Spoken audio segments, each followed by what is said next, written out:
Jaya Radha Madhava Kunjabihari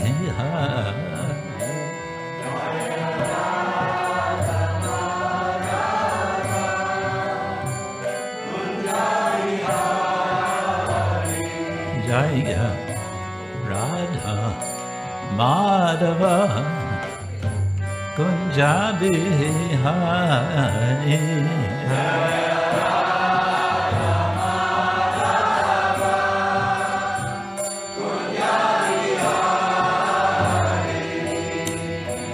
Gopi Janavallabha Girivardhara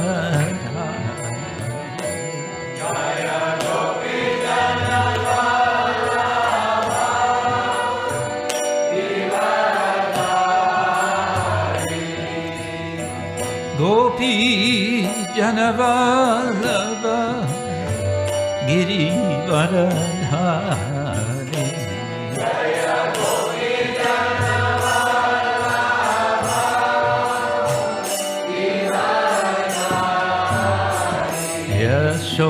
Yashodanandana Raja Jananandana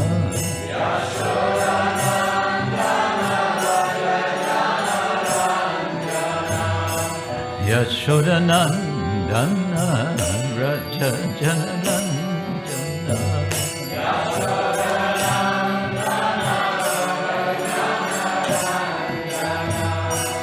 Yamuna Tira Vanachari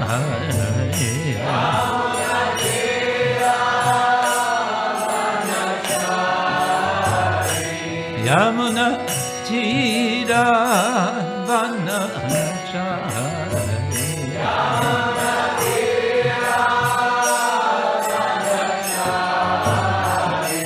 Jaya Radha Madhava Kunjabihari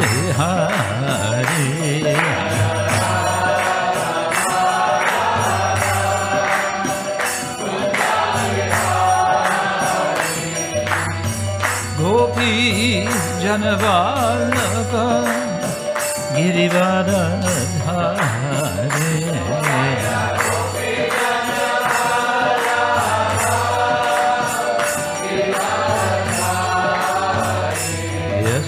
Yashodanandana Raja Jananandana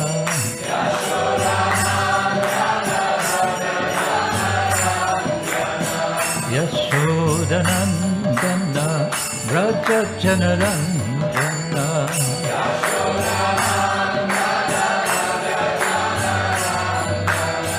Yashodanandana Raja Jananandana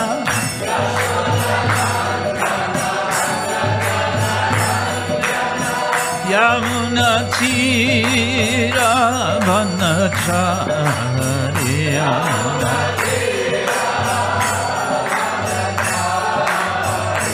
Hare Krishna Krishna Krishna Hare Hare Hare Rama Rama Rama Hare Hare Hare Krishna Krishna Krishna Hare Rama Rama Rama Hare Hare Krishna Hare Krishna Krishna Krishna Hare Hare Hare Rama Rama Rama Hare Hare Hare Krishna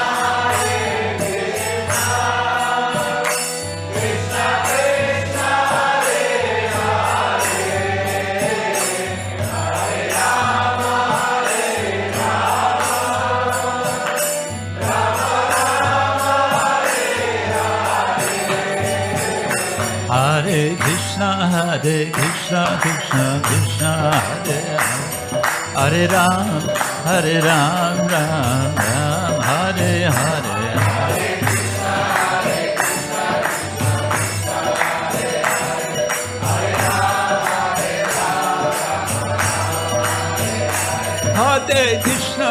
Hare Krishna, Krishna Krishna, Hare Hare, Hare Rama, Rama Rama, Hare Hare. Hare Krishna, Krishna Krishna, Hare Hare, Hare Rama, Rama Rama, Hare Hare. Hare Bo,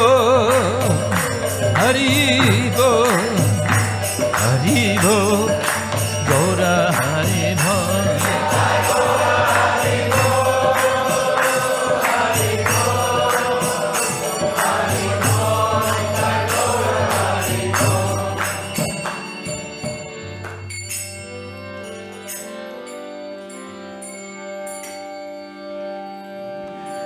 Prabhupada ki jai, Ananta Koti Vaishnava Vrinda ki jai, Shri Radha Gopinatha ki jai, Grantaraj Srimad-Bhagavatam ki jai, Gaura Premanande, all glories to the assembled devotees, all glories to Shri Guru and Shri Gauranga.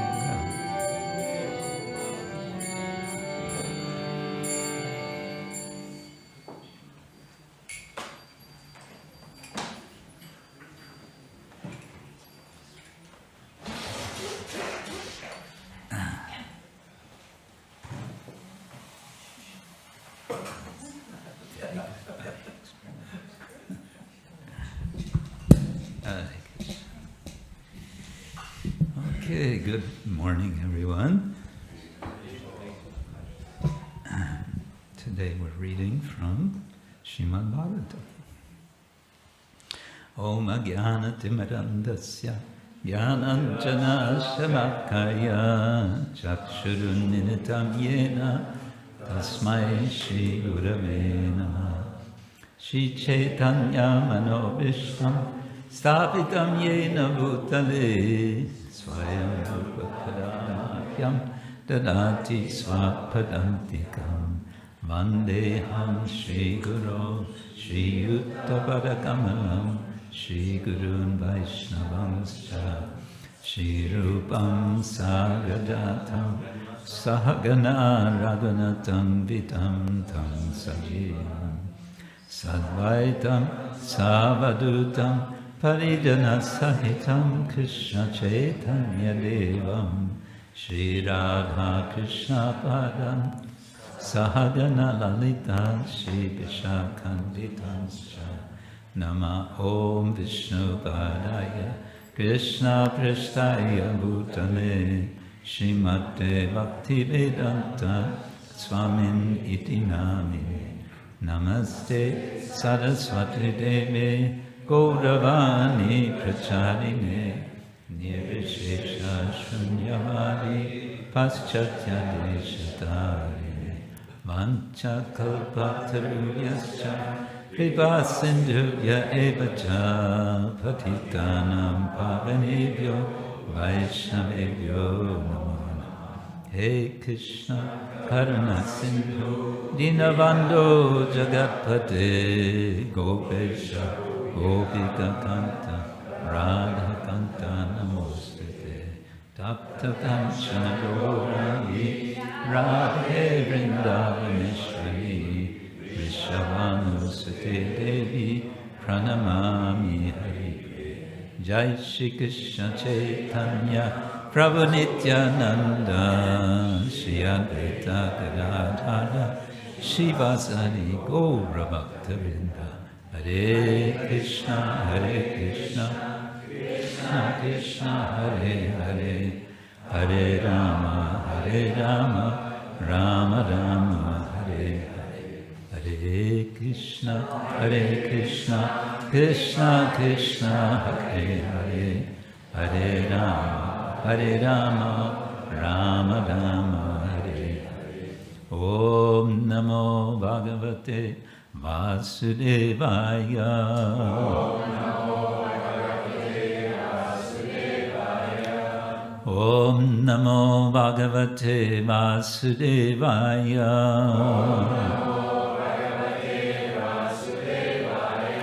Om Namo Bhagavate Vasudevaya.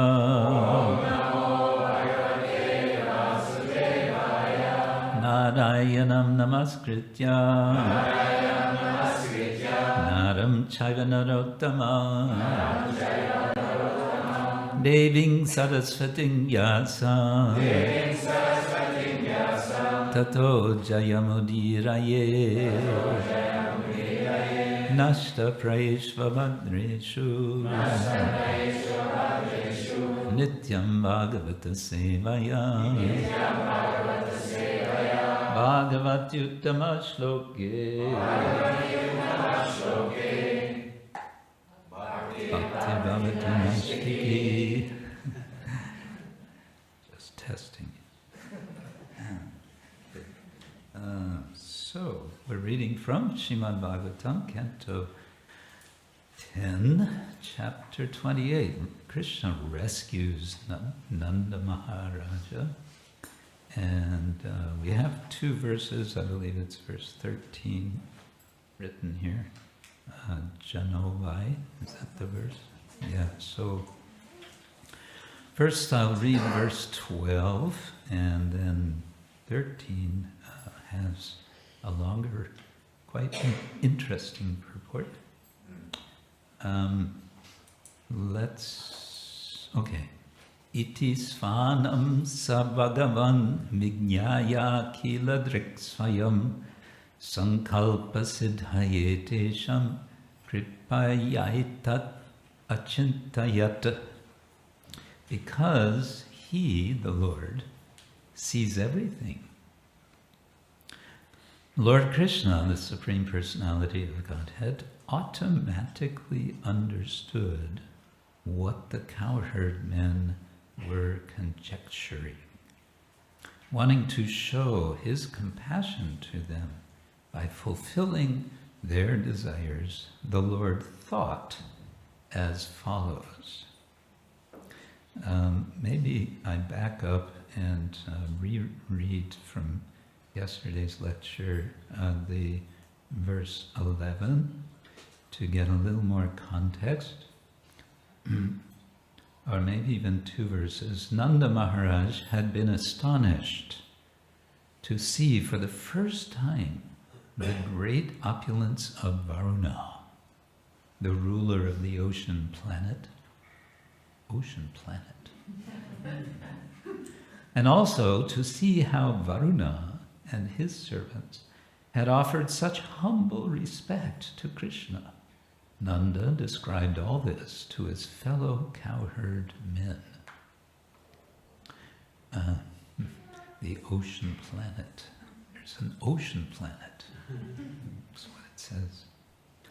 Hearing about Krishna's pastimes with Varuna, the cowherd men considered that Krishna must be the Supreme Lord. And their minds, O king, were filled with eagerness. They thought, will the Supreme Lord bestow upon us his transcendental abode? The verse says, api na svagatim sukshmam upadhasyat adishvara. The word api sometimes functions as a question word. Is it the case, or could it be, or is it so? Prabhupada translates it in the word for word as perhaps. Perhaps Krishna is going to show us, is going to reveal to us his spiritual, his transcendental abode, which is referred to as sukshmam. Sukshma generally means subtle, as opposed to gross. Is he going to show us his subtle abode? Okay, and then they have this question. Then Lord Krishna sees what they're thinking. Why does he see? Because vijñāyākhila-dṛk, he sees everything. And then saṅkalpa-siddhaye, seeing their desire, the imagined desire, saṅkalpa-siddhaye, for revealing that kṛpayā, out of mercy, out of compassion, he wants to do something for them. What does he want to do? Well, that will be shown a little later, but first we get an insight into the thinking of the Lord with this verse. Let's repeat. Jano vai loka etasmin. Jano vai loka etasmin. Avidya kama karma vihi.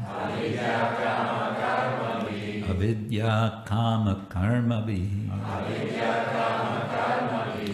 Uchavachasu gatishu. Uchavachasu gatishu. Naveda swam gating brahman. Naveda swam gating brahman. Others?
Gents, ladies and gentlemen.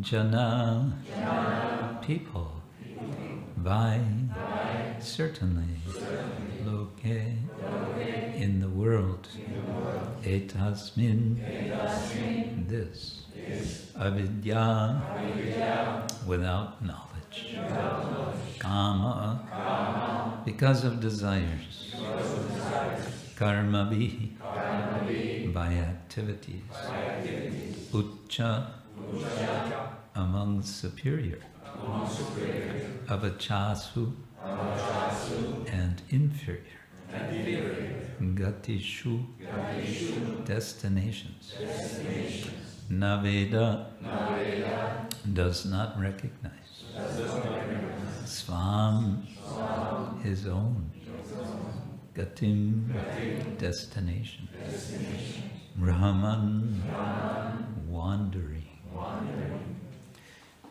Translation and purport by the followers of His Divine Grace, A.C. Bhaktivedanta Swami, Srila Prabhupada. Translation, Lord Krishna thought. Lord Krishna thought. Lord Krishna thought. Certainly people in this world are wandering among higher and lower destinations which they achieve through activities performed according to their desires and without full knowledge. Thus, people do not know their real destination. Now, if you think about the context of this thinking of Krishna, you may feel it's a bit strange. He's just said before this that, or not the Lord, but Shukadeva Swami has said, out of compassion for the Gopas, for the residents of Vrindavan, he thought the following. What he thought was, certainly people in this world are wandering among higher and lower destinations, which they achieve through activities performed according to their desires and without full knowledge. Thus, people do not know their real destination. What? Why is he saying this? Why is he thinking this in relation to the Gopas? Okay, purport. Srila Jiva Goswami has elaborately explained how this verse applies to the eternally liberated residents of Sri Vrindavan, the Lord's abode. Okay, so Jiva Goswami is going to help us. One of the fundamental philosophical principles of the Srimad-Bhagavatam is the distinction between two types of illusion, Yoga Maya and Mahamaya, the spiritual and material states of existence, respectively. Although Krishna is God, the omnipotent, omniscient, supreme being, his intimate associates in the spiritual world love him so much that they see him as their beloved child, friend, lover, and so on, so that their ecstatic love can transcend the boundaries of mere reverence. They forget that Krishna is the supreme God of all the universes, and thus their pure, intimate love expands unlimitedly. One may consider their activities of treating Krishna as a helpless child, a handsome boyfriend, or a playmate to be a manifestation of avidya, ignorance, of Lord Krishna's position as God. But the residents of Vrindavan are in fact ignoring the secondary majesty of Krishna and focusing intensely on his infinite beauty, which is the essence of his existence. The commentary, the purport continues, and as I said before, I think it's very helpful for us. So let us continue reading. First, we've understood that there is this distinction, Yoga Maya, Mahamaya. Actually, it's a little more complicated than that, because sometimes the word Yoga Maya, the expression Yoga Maya, is used for what we would understand to be Mahamaya in the Bhagavatam, and also in Bhagavad Gita, Naham Prakasha Sarvasya Yoga Maya Samavrita. Krishna is saying, Mudho Yam Na Abhijanati, that the fools, the mudhas, are covered how? By Yoga Maya. What? Yeah, that's what Krishna says in the Gita. In any case, let us continue. In fact, describing Lord Krishna as the supreme controller and God is almost a type of political analysis, referring as it does to a hierarchy of power and control. Such analysis of levels of power and hierarchies of rule is significant in a context in which one entity is not fully surrendered in love to a higher entity. In other words, control becomes visible or is consciously felt as control when there is resistance to that control. To cite a simple example, a pious, law-abiding citizen sees a policeman as a friend and well-wisher, whereas a criminal sees him as a threatening symbol of punishment. Those who are enthusiastic about government policies feel not that the government is controlling them, but rather that it is helping them. Thus, Lord Krishna is seen as a controller, that's in quotation marks, and hence as, quote, the Supreme God, by those who are not fully enchanted by his beauty and pastimes. Shri Radha ki jai.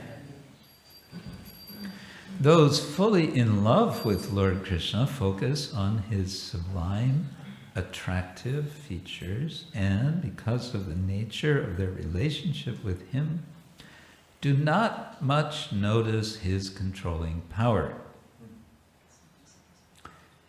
A simple proof that the residents of Braja have transcended lower states of God consciousness rather than failed to attain them is the fact that throughout the pastimes of the Lord they often remember, in quotation marks, that Krishna is God. Usually they are astonished at this remembrance, having been fully absorbed in seeing Krishna as their friend, lover, and so on.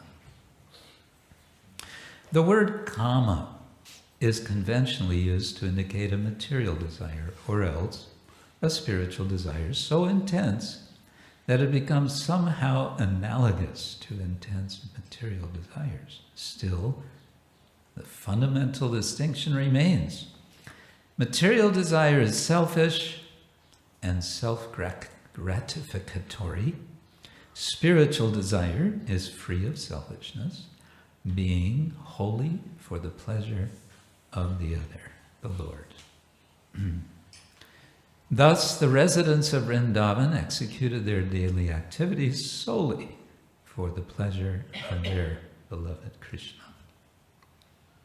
And here we might remember from the Chaitanya Charitamrita the distinction between kama and prema.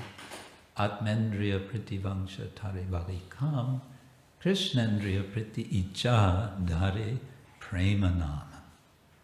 Atmendriya priti, the desire to satisfy one's own senses, that is kama. Krishnendriya, the senses of Krishna, icha, with the desire of satisfying them, the Lord's senses, that is prema. It should be remembered that the entire purpose of Krishna's descent into this world is to attract living beings back home, back to Godhead. Two things are required for this: that his pastimes display the beauty of spiritual perfection, and that they somehow seem relevant and hence interesting to the conditioned souls of this world. Interesting.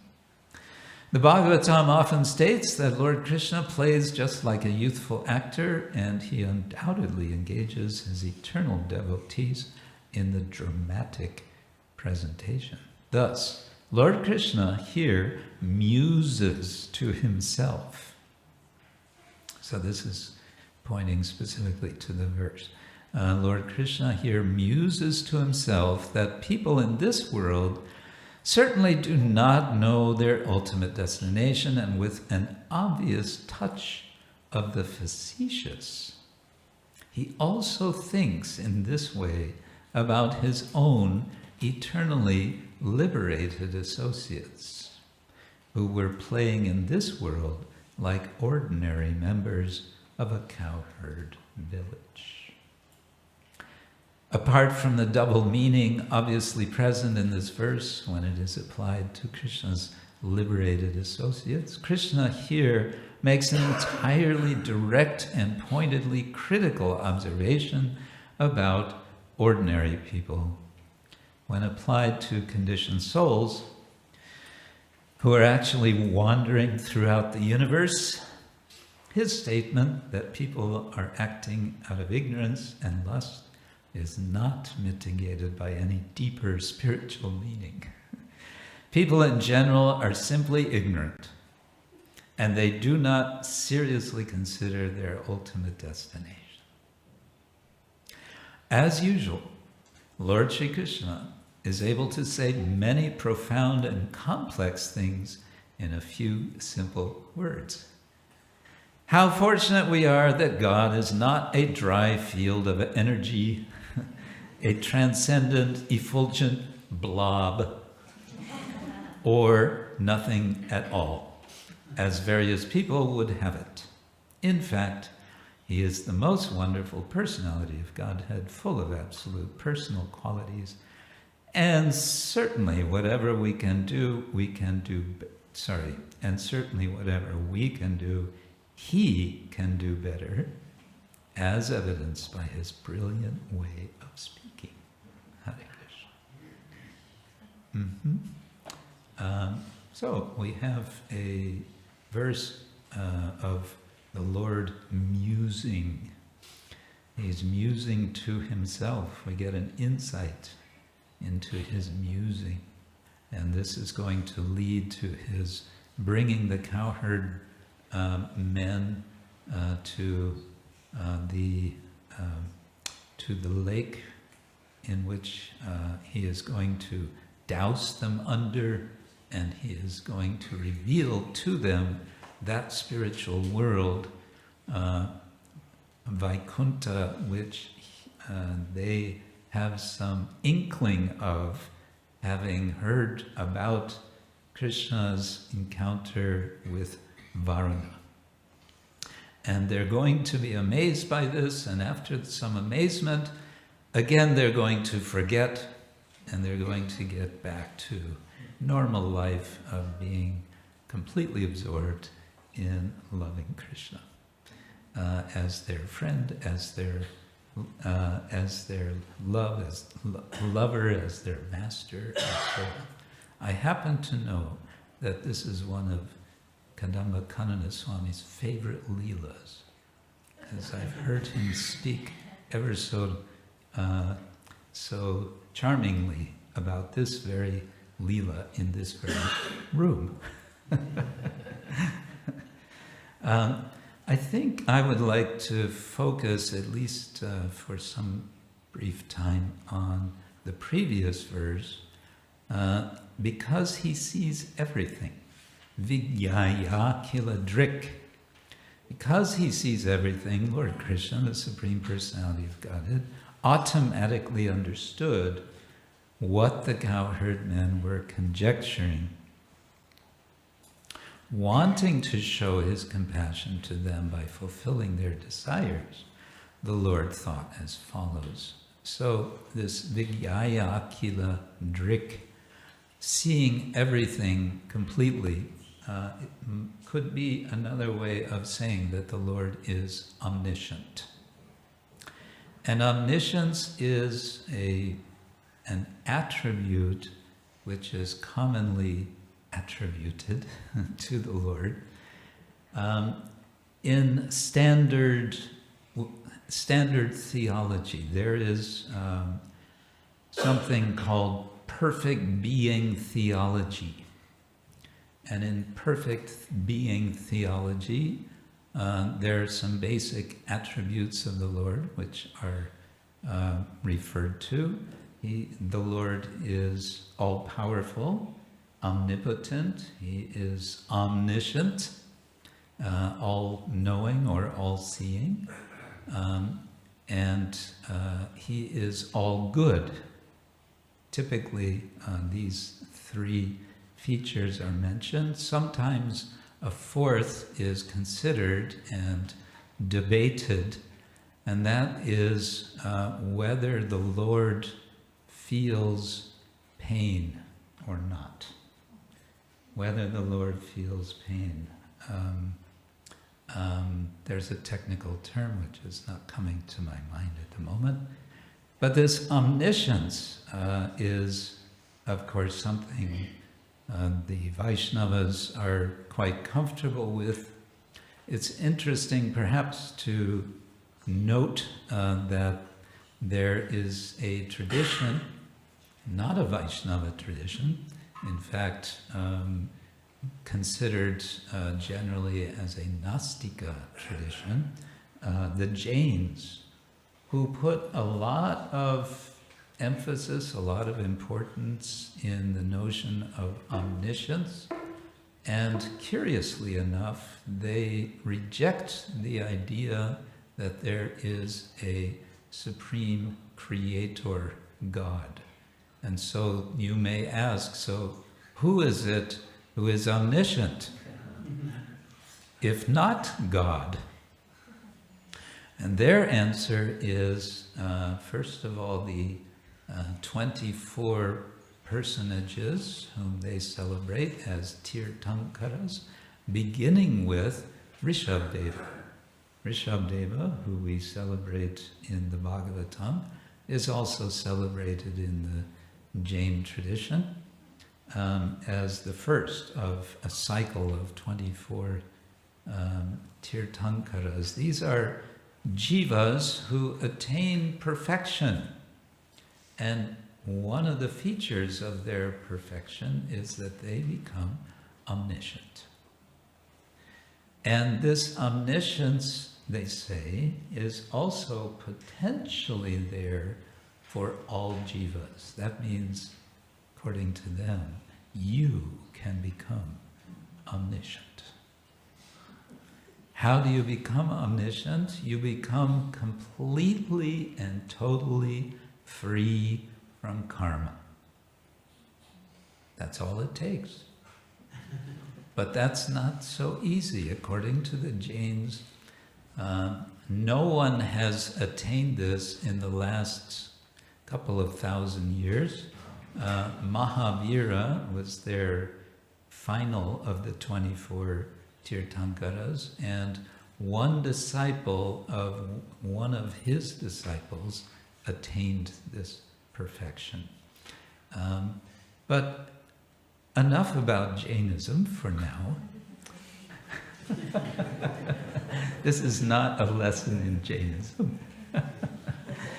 But it is raising questions. What actually could be understood by omniscience? What could that mean?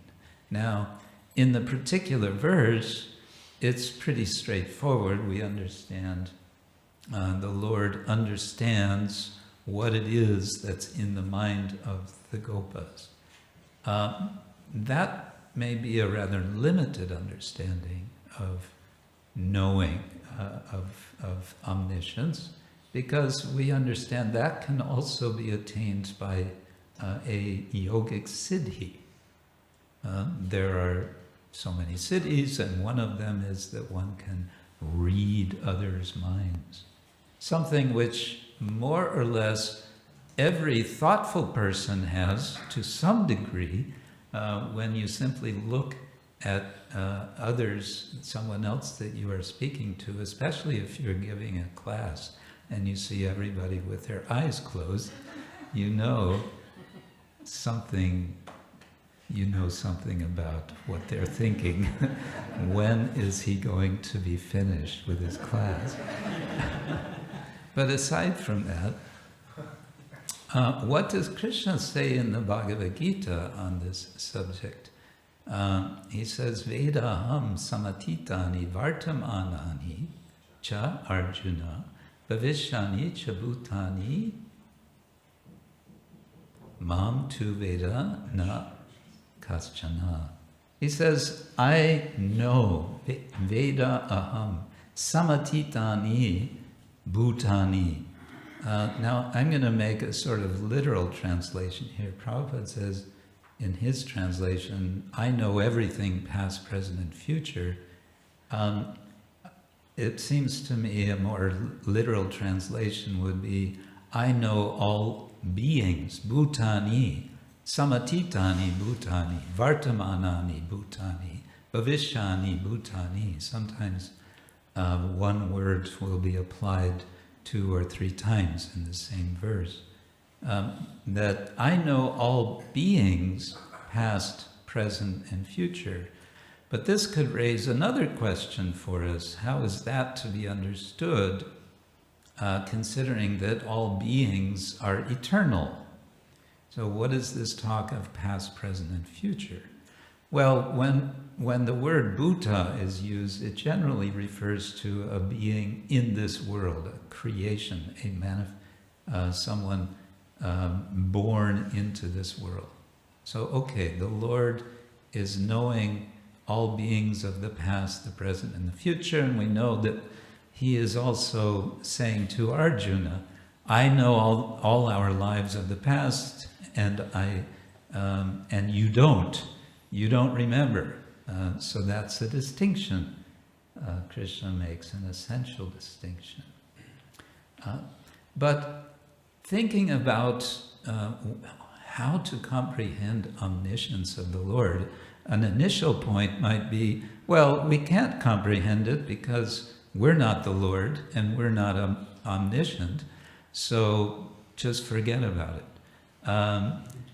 But another way might be, because the Acharyas, Jiva Goswami suggests that one way, an important way that we come to understand something about the Lord is by contemplating ourselves. So is there some way that we might contemplate in a limited way this notion of omniscience? This is the question I want to raise, and I want to suggest, yes, there is a possibility. And how am I going to do this? Very simply, probably all of you know how to ride a bicycle, right? Anyone not know how to ride a bicycle? We will embarrass you, right? Everyone knows how to ride a bicycle. And it's not that you know how to ride only one bicycle.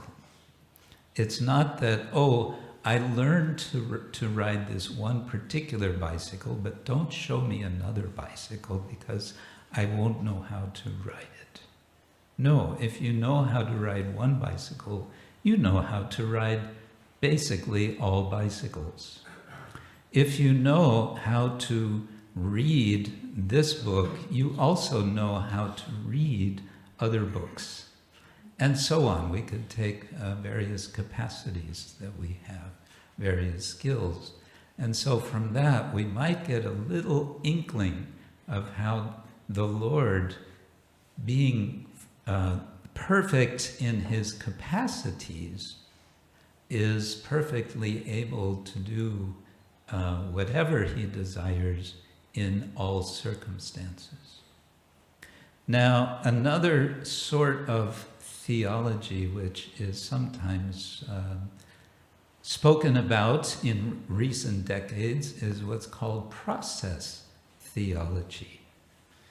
Process theology was developed in the 20th century as the idea that, well, yes, God is all perfect, but to say that he is perfect is really not to say that everything is complete and perfect from time immemorial into time immemorial, past, present, future.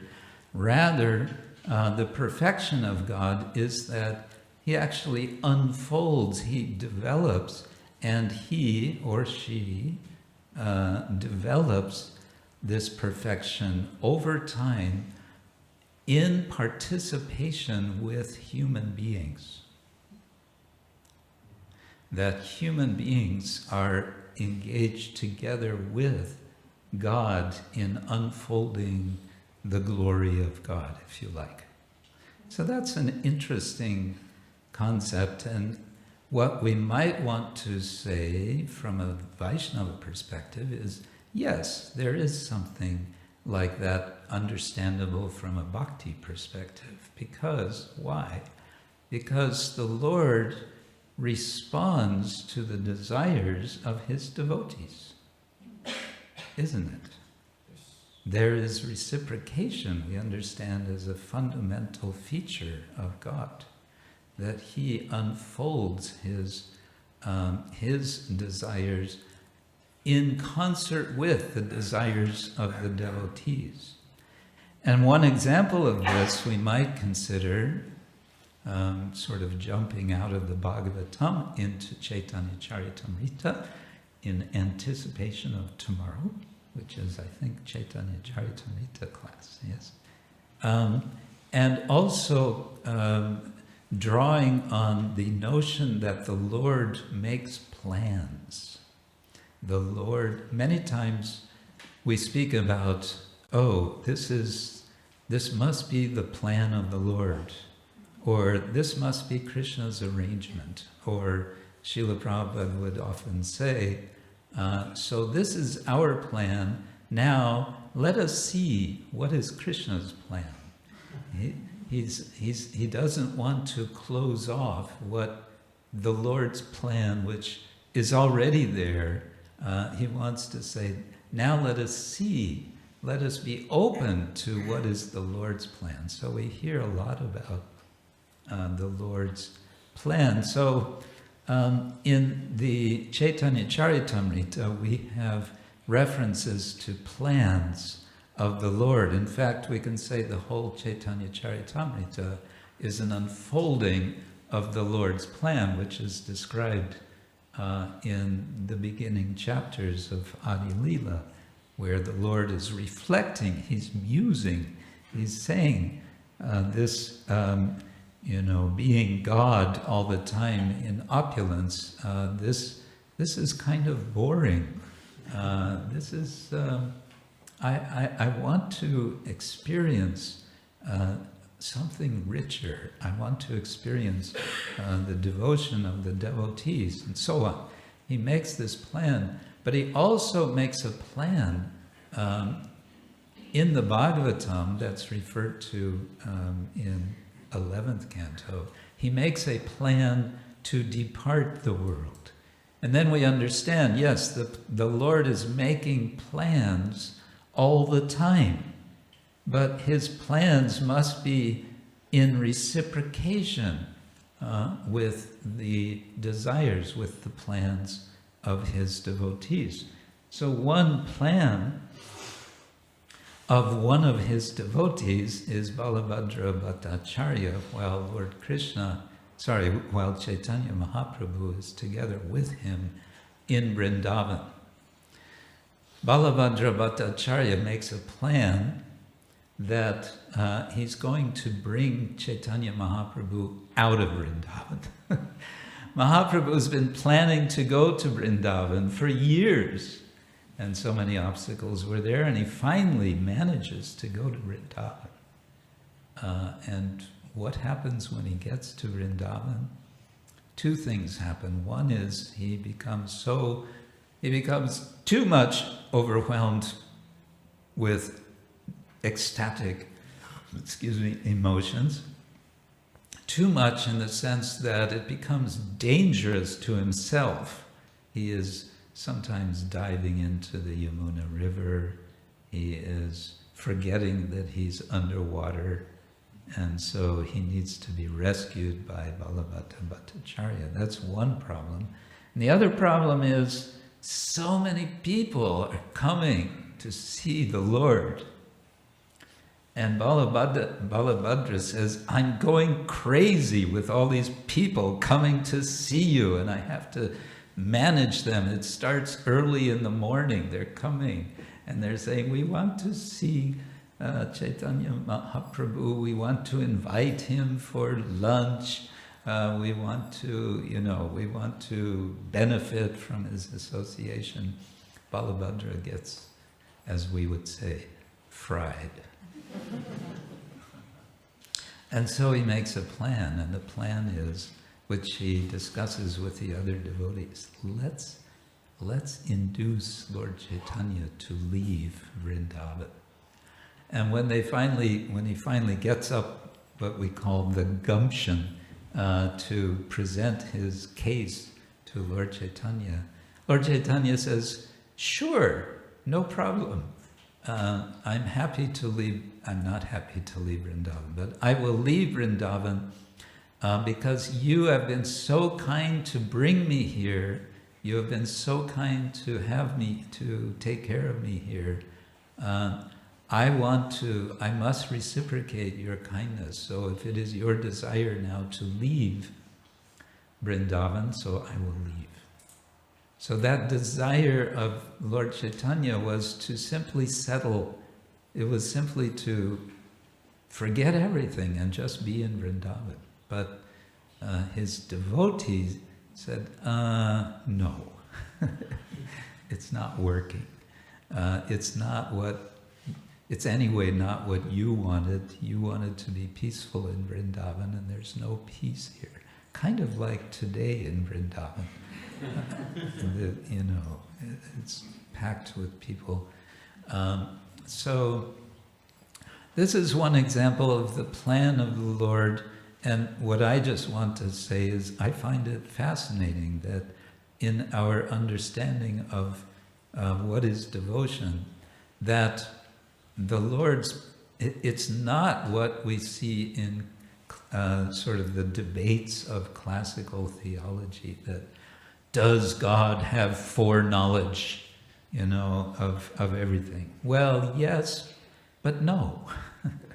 The Lord, actually, the Lord likes to be surprised. And the biggest surprise for the Lord is when conditioned souls determine, resolve, I am going to surrender to the Lord. That's a very nice surprise. The Lord likes that kind of surprise.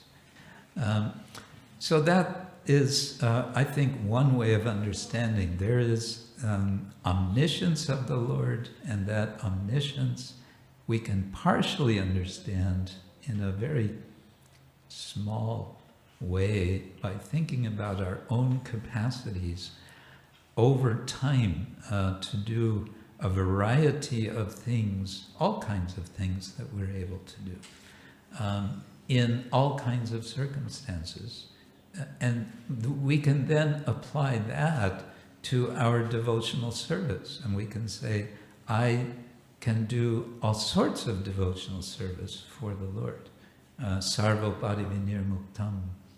Tatparatvena nirmalam rishikena rishikesha sevana bhaktiruttamam. The Lord's senses are all present, we understand. Angani yasya sakalendriya vrittimanti. If we think we're not being seen by the Lord, it could be that we are being heard, or, dare I say, smelled, or that he is seeing with his ears, and so on. The interchangeability, the synesthesia of the Lord's senses are there in all these circumstances. The devotee becomes expert in serving the Lord in all circumstances, seeing no obstacles to serving the Lord, and that becomes a kind of participation in the Lord's omniscience. Hare Krishna. So with that strange wandering of reflections on theological themes, would you like to add something, Maharaj? Yes. Good. There was that fourth. There was the fourth factor that sometimes is mentioned: the Lord experiencing all pain. How would that be relevant to Vaishnavism? Yes. Well, it is sometimes said that the Lord, the only pain he feels is the pain of his devotees. That because the Lord is existing in his internal potency, which is an ever-expanding blissful potency, he is not experiencing his bahiranga Shakti. That is external, and so he doesn't deal with it. He doesn't bother with it. But he does feel the pain of his devotees who are part of his internal antaranga Shakti. That is what makes them his devotees. That is their qualification. They are tatastha Shakti in some sense, but as soon as they turn to the Lord, then they are within the antaranga Shakti. And there the devotees feel pain. What specifically is their pain? Their pain is the sadness, the pain that there are souls that are forgetful of the Lord. And so they become the agents of the feeling agents, if you like. They're the feeling agents for the Lord in the material energy. The devotees go into the material energy, into the material world, where they then rescue the conditioned souls, and they do this on behalf of the Lord. And in that working relationship, the Lord remains, in a certain sense, aloof, and in a certain sense, very much involved. So when the Lord says, teṣāṁ eva anukampartam aham agyanajam tama nashayam yatma bhavasto jnana-dīpena vasvata, that anukampa, that literally ongoing shaking, translated as compassion, that compassion of the Lord, as I understand, it's indicating particularly for the devotees. Or, if you take it otherwise, he is feeling that compassion through his devotees. That's my understanding, but perhaps you can give a... What about the pain of separation? Does the Lord feel the pain of separation? The pain of separation, he feels that as a devotee, right? He comes as Lord Chaitanya to feel that. Does he feel the pain of separation as Krishna? That is a question for someone who is better qualified than I to answer. Well, for example, in Vedanta Manana, it says that he's in the forest, and very much that Lord Krishna is in the forest, very much afflicted by feelings of separation from Srimad-Bhagavatam. There you go. So there you have it. Srila Rupa Goswami is to the rescue. Thank you. Yes. I've been, one reason I've been a little bit preoccupied, so to say, with the more formal theological questions is because I've been asked to write a chapter for a book that's going to be published, a collection of articles on Vaishnava theology, and it's specifically focused on theology. What do Vaishnavas understand theologically about the nature of God? We sometimes claim that, we usually claim, that we are monotheists. But a Western monotheistic tradition theologian will say, huh? What kind of monotheist are you? Look at your altar. How many gods do we see there? Right? So this kind of question comes up. And so the book is going to discuss, there will be different scholars discussing theological questions from the various Vaishnava traditions, including the Gaudiya Vaishnava tradition. And I've been asked to write an article specifically on Srila Prabhupada's presentation of Gaudiya Vaishnavism. And so the first question is, does he add anything additional to what our acharyas have already said? Srila Rupa Goswami, Srila Jiva Goswami, and so on. And so what I came up with is the emphasis of Srila Prabhupada that the Supreme Lord is the Supreme Teacher, the Supreme Perfect Teacher. And on the basis of that understanding, Prabhupada preaches Bhagavad Gita, and he preaches it very literally because he takes Krishna as speaking the Bhagavad Gita.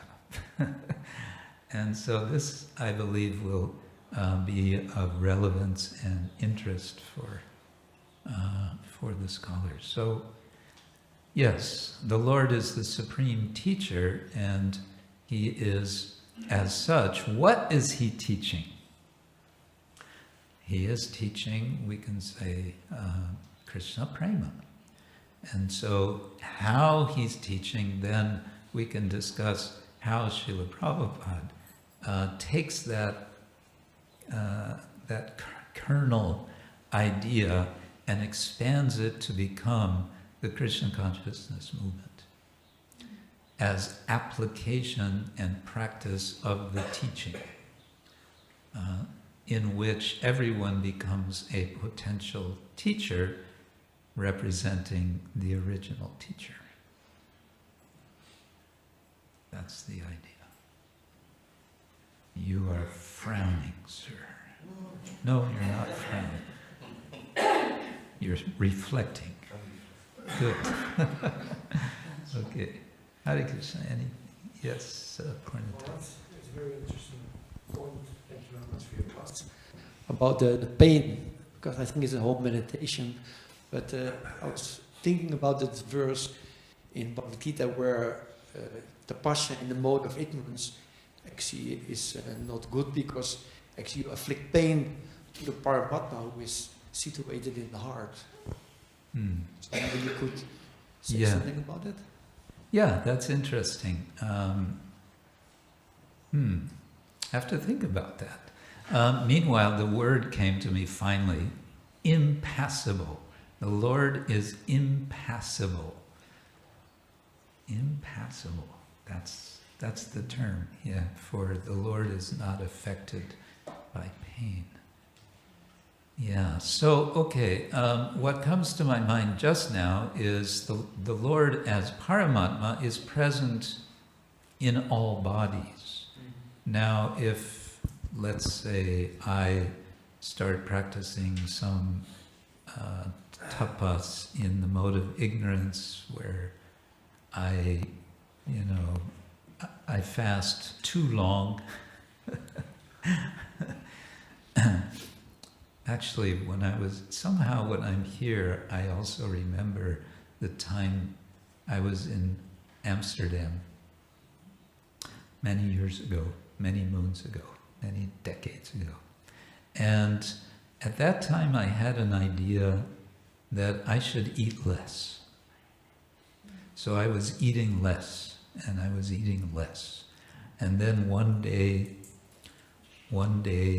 well, I guess the Paramatma was not satisfied with my eating less. Because one day my nose was bleeding in the temple, and somehow it was understood that's happening because I'm eating not enough. So the temple president came to me and he said, Krishna Kshetra, we're going to give you a new eating regime. From today, for the next 2 weeks, every day you are going to eat 10 peanut butter and jelly sandwiches.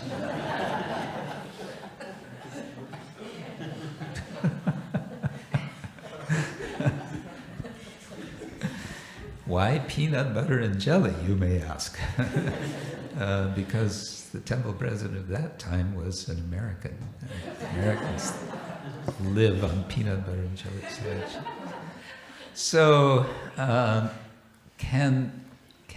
okay, that's an interesting question. Paramatma, we'd have to see what Jiva Goswami says on that topic in his Paramatma Sandarbha, which is something which I have yet to properly study. But I would say it's very likely that he says something there on the subject. And I would leave that as an open question rather than speculating. But I would say that Paramatma in my body, as I'm trying to eat too little, may be in some sense affected, but this is not affecting Paramatma in your body, right? Mm-hmm.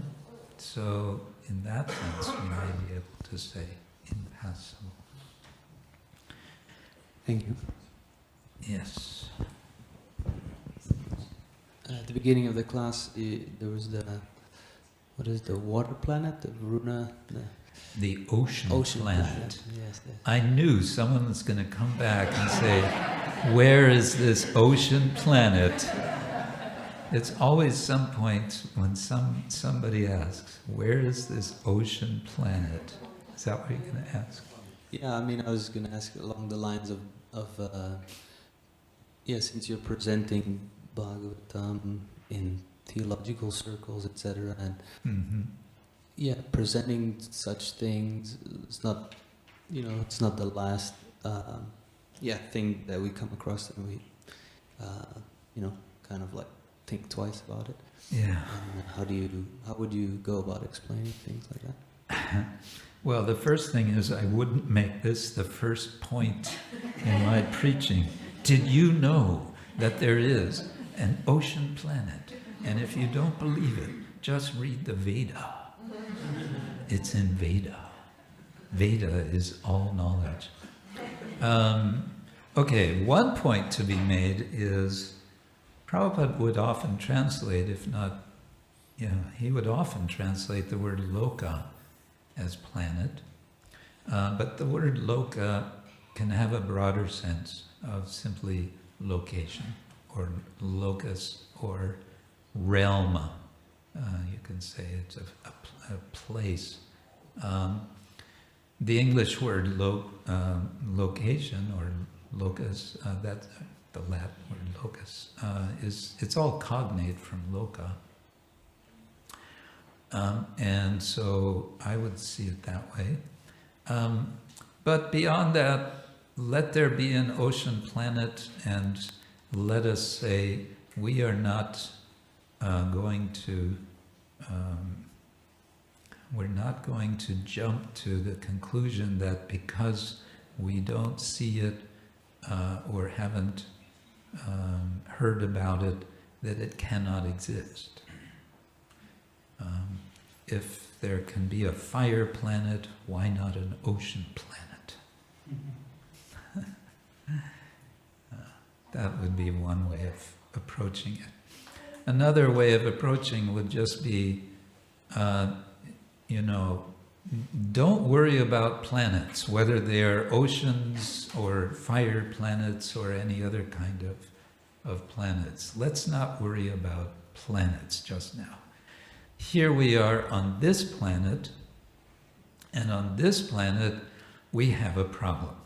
And what is the problem? Janma, mrityu, jara, vyadhi, dukkha, dosha, anudarshanam. If we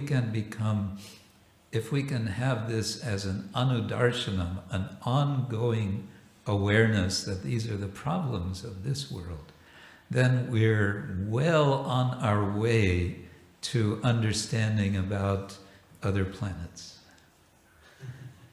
I would put it like that, yeah. Is that okay? Forget about ocean planets for now. Yes, Radha. Thank you for a very nice class. I found the point interesting about Krishna making plans. Because why does he have to make plans if he knows the future, but he also knows his own future. So it seems like he's stealing from his future self the plan. And then I was thinking, if he knows then everything also about himself, how can he be surprised? Because surprise needs an aspect of not knowing. And then you mentioned that we can surprise him if we surrender. Mm-hmm. But we as a soul are also him. We are part of him, and he knows himself. So he also knows what choice the jiva is going to make, right? Indeed. Yeah. This is a problem. I think it ultimately points back to the inconceivability of the Lord, such that we also understand that the Lord, his awareness of himself is also always expanding. Where is that mentioned? I've read that, but it's certainly the case. First of all, let's take from the completely impersonal side, the word Brahman. Brahman, the absolute, the impersonal, this word Brahman suggests in itself always expanding, that the absolute truth is expanding. So it's dynamic. We have, for example, King Kulashekar, is it? Saying, Yat avadi mama cheta Krishna padaravinde nava nava rasa damadutyantam rantumasit. That nava nava rasa, he wants to contemplate the ever fresh rasa of the spiritual world. That the Lord's pastimes are ever fresh, which suggests that they are also fresh for Krishna. Now, one way of understanding this, that our acharyas and, Rupa Sukadeva Goswami understands this, is in terms of this yoga maya. Yoga maya seems to be kind of the what's the word? It's the answer to everything. To everything contradictory. So we understand that when Mother Yashoda is chasing after Lord Krishna, little Krishna, because he has because he's made trouble with yogurt and so on, that he's crying, and we understand from Vishwanath Chakravarti Thakur that he, Krishna, is really afraid. He's not just making a show. And how is it that he's really afraid? Ding! Yoga Maya. It's Yoga Maya. And I would say this is God's genius. Imagine, if you will, maybe you don't want to, but imagine for a moment that you are God. You know everything, past, present, and future.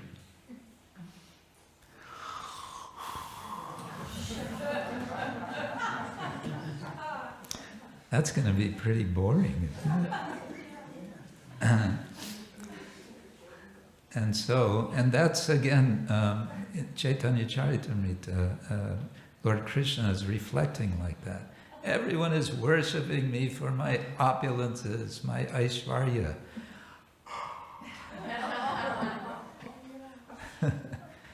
I want to experience the nectar of devotion. And so he appears as Lord Chaitanya. So this point of you've said it very nicely, that plans and surprise and expectation, all these things, they seem to collide with each other. The word, I was going to look at a verse, but I won't go into it. The word chikirshittam comes up a few times in the Bhagavatam. It's the desiderative form of the verbal root kṛ, which means to do, to act, to make. Karma, we have this word. Chikirshittam is desired, is wanted, is planned. Prabhupada sometimes translates it as planned. So the Lord plans. He plans, and you could say he's planning to make arrangements which will be so wonderful that even he will be surprised. That is Krishna. Yes. Okay, on that note, thank you all so much. Have a wonderful day. Srila Prabhupada ki jai. Grantharaj Srimad-Bhagavatam ki jai. Gaur Premanande.